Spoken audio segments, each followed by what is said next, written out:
Hello students, the next topic is spectrochemical series. Spectrochemical series of the strength of ligand.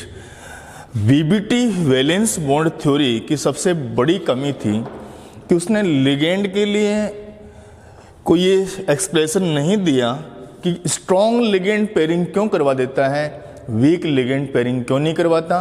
BBT में हम जब भी किसी complex की स्टडी करते हैं, उसकी ज्योमेट्री, उसके बॉन्ड एंगल की स्टडी, उसकी शेप कैसे होगी, किस तरह से वो बॉन्ड फॉर्म होते हैं, तो उसमें हमें पढ़ने को मिलता है कि लिगेंड यहाँ पर वीक है, पेयरिंग नहीं करवानी। यहाँ लिगेंड स्ट्रॉन्ग आ गया, यहाँ पेयरिंग करवानी है। तो ये लिगेंड्स के आने से वीक या स्ट्रॉन्ग कैसे पता लग रहा है, या फिर ये वीक लिगेंड पेयरिंग क्यों नहीं करा रहा, स्ट्रॉन्ग पेयरिंग क्यों करवा देता है, ये बीबीटी ने एक्सप्लेन नहीं किया। और इसको एक्सप्लेन किया गया सीएफटी के अकॉर्डिंग, क्रिस्टल फील्ड थ्योरी के अकॉर्डिंग। और सीएफटी ने स्पेक्ट्रोकेमिकल सीरीज दी जिसमें लिगेंड यहाँ पर इंक्रीजिंग ऑर्डर में अरेंज हैं अपनी अपनी स्ट्रेंथ के। ओके स्टूडेंट्स, तो ये जो सीरीज है दिस इज क्या है, this is the increasing order of strength of ligand, जिसमें यहाँ पे आप CO देख पा रहे हैं। CO is the strongest ligand, whereas the I- is weakest ligand. Okay students, तो ये I- वीक लिगेंड है, वीक फील्ड लिगेंड यहाँ अवेलेबल है। और जैसे जैसे आप लेफ्ट टू राइट मूव कर रहे हैं वैसे वैसे इन लिगेंड्स की स्ट्रेंथ बढ़ती जा रही है। अब अगली बात यह है कि यहाँ पर स्ट्रेंथ किस वजह से बढ़ रही है, ये स्ट्रेंथ बढ़ने का कोई तो क्राइटेरिया होगा। यस, बिल्कुल है, वो क्राइटेरिया है it is absorption of light. Absorption of light इनको अरेंज किया गया है एब्जॉर्प्शन ऑफ लाइट के अकॉर्डिंग। एब्जॉर्प्शन ऑफ लाइट का मतलब है जो लिगेंड जितनी ज्यादा लाइट को एब्जॉर्ब करेगा, एब्जॉर्प्शन करता है, जितनी ज्यादा लाइट का एब्जॉर्प्शन करता है उतना ही इफेक्टिवली डी ऑर्बिटल्स हैं उनको स्प्लिट कर पाएगा। ये डी ऑर्बिटल्स होते हैं कुछ कम एनर्जी से स्प्लिट होते हैं, कुछ यहाँ पर डी ऑर्बिटल ज्यादा एनर्जी से स्प्लिट होते हैं। तो यहाँ पे जो स्प्लिटिंग होती है लिगेंड्स के द्वारा डी ऑर्बिटल्स की, तो ये एनर्जी कौन डिसाइड करता है, ये एनर्जी उनकी एब्जॉर्प्शन ऑफ लाइट वाली एनर्जी होती है।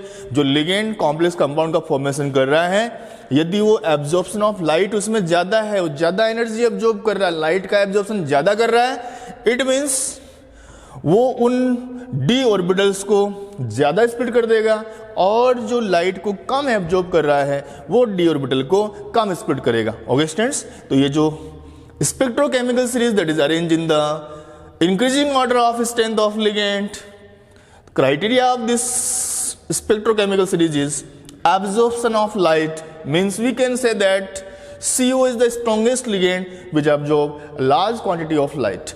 यहाँ पर CO जो strongest ligand है वो बहुत ज़्यादा अमाउंट में लाइट को absorb करेगा, इसलिए वो strongest हो गया, और इसलिए d ऑर्बिटल को भी वो ज़्यादा स्प्लिट कर देता है। ओके स्टूडेंट्स, इसीलिए उसको हम बोलते हैं स्ट्रॉन्ग लिगेंड। और कोई भी वीक लिगेंड यदि अवेलेबल है तो weak ligand absorption of light कम करेगा, मींस लाइट का कम एब्जॉर्प्शन करेगा, तो वो कम स्प्लिट कर पाएगा। और इसी से हमें पता लग जाता है कि यहाँ पेयरिंग क्यों नहीं होती है, क्योंकि वीक लिगेंड में CFSE की वैल्यू कम होगी, जिससे मान लीजिए हमने यहाँ पे 3 इलेक्ट्रॉन फिल कर दिए तो 4th इलेक्ट्रॉन यहाँ पे पेयर होने के बजाय यहाँ चला जाएगा, क्योंकि वीक फील्ड लिगेंड में स्प्लिटिंग कम होने से उन ऑर्बिटल्स का एनर्जी गैप कम है, T2G EG का एनर्जी गैप कम है। जबकि स्ट्रॉन्ग लिगेंड ने उसको ज्यादा स्प्लिट कर दिया, क्यों, क्योंकि उनका एब्जॉर्प्शन ऑफ लाइट की वैल्यू ज्यादा है, इसलिए उन्होंने ज्यादा स्प्लिट कर दिया है। तो फिर यहाँ पे आप 3 इलेक्ट्रॉन भरने के बाद 4th इलेक्ट्रॉन को पेयर करवाएंगे, क्योंकि ये जो CFSE वैल्यू का गैप है इसको वो इलेक्ट्रॉन क्रॉस नहीं कर पाएगा, तो आपको इलेक्ट्रॉन की पेयरिंग करवानी पड़ेगी।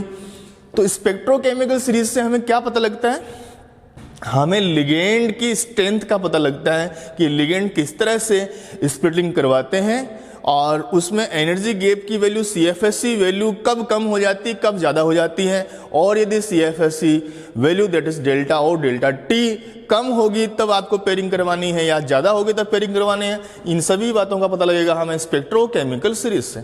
Okay students, we know that E equals to HC upon lambda. E equal to HC upon lambda. This is the well-known equation, and here we can write E inversely proportional to lambda. Inversely proportional to lambda. Lambda means this is the wavelength, यहाँ पे wave length दिखाई गई है, और ई का मतलब है energy. Absorption of light ज्यादा है, इसका मतलब इसकी एनर्जी ज्यादा है, और एनर्जी ज्यादा है इसलिए आप ये बोलेंगे कि CO जो है, CO लिगेंड जिस लाइट को एब्जॉर्ब कर रहा है उस लाइट की वेवलेंथ बहुत कम है। आप यहाँ देख सकते हैं energy inversely proportional to lambda. यदि एनर्जी ज़्यादा है तो वेवलेंथ क्या होगी, कम हो जाएगी। तो आप यहाँ पे देख रहे हैं स्पेक्ट्रोकेमिकल सीरीज में लिगेंड्स को इंक्रीजिंग ऑर्डर में अरेंज किया गया, increasing order of absorption of light में अरेंज किया गया है। तो लाइट का एब्जॉर्प्शन जैसे जैसे बढ़ते जा रहा है वैसे वैसे एनर्जी बढ़ते जा रही है, और जैसे जैसे एनर्जी बढ़ेगी उस तरह से ही वेवलेंथ डिक्रीज होती जा रही है। Means we can say I minus का एब्जॉर्प्शन ऑफ लाइट कम है, दैट इज एनर्जी कम है, इट मींस वेवलेंथ सबसे ज्यादा है। तो वेवलेंथ का ये decreasing order you can say, तो वेवलेंथ इसके सबसे ज्यादा। ऐसे ही CO is the strongest ligand, CO की एब्जॉर्प्शन ऑफ लाइट की वैल्यू ज्यादा है, इट मींस एनर्जी ज्यादा है, तो वेवलेंथ क्या है, यहां पर वेवलेंथ कम रहेगी। ओके स्टूडेंट्स, तो ये है spectrochemical series of the strength of ligand. Thank you so much.